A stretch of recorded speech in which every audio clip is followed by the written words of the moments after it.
In this video, I'll show you how to pay using GCash on Netflix.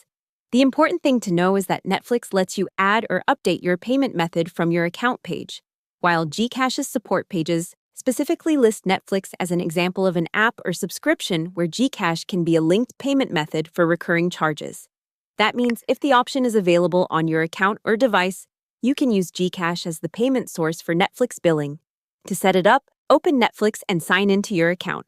Go to Account, then open Manage Payment Info or the Payment Method section. Choose the option to add or update a payment method. If GCash appears as an available option in your setup, select it and complete the authorization steps using your GCash account. Netflix says payment methods are managed from the account billing section. If you already linked GCash before, Netflix may continue charging it automatically for your monthly subscription. GCash's help pages describe Netflix as an auto-debit payment or subscription example, which means the payment can be deducted automatically once the link is active.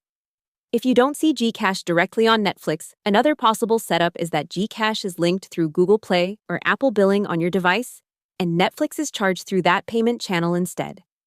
GCash also notes that subscriptions on platforms like Apple, Google, and Netflix can use GCash as a linked payment method. So again, to pay using GCash on Netflix, go to your Netflix account page, open Manage Payment Info, and add or update your payment method. If GCash is available, link it and complete the setup. If it's not shown directly, check whether your Netflix billing is handled through Apple or Google, where GCash may already be linked. Hope the tutorial was helpful. Subscribe to my channel and see you in the next video.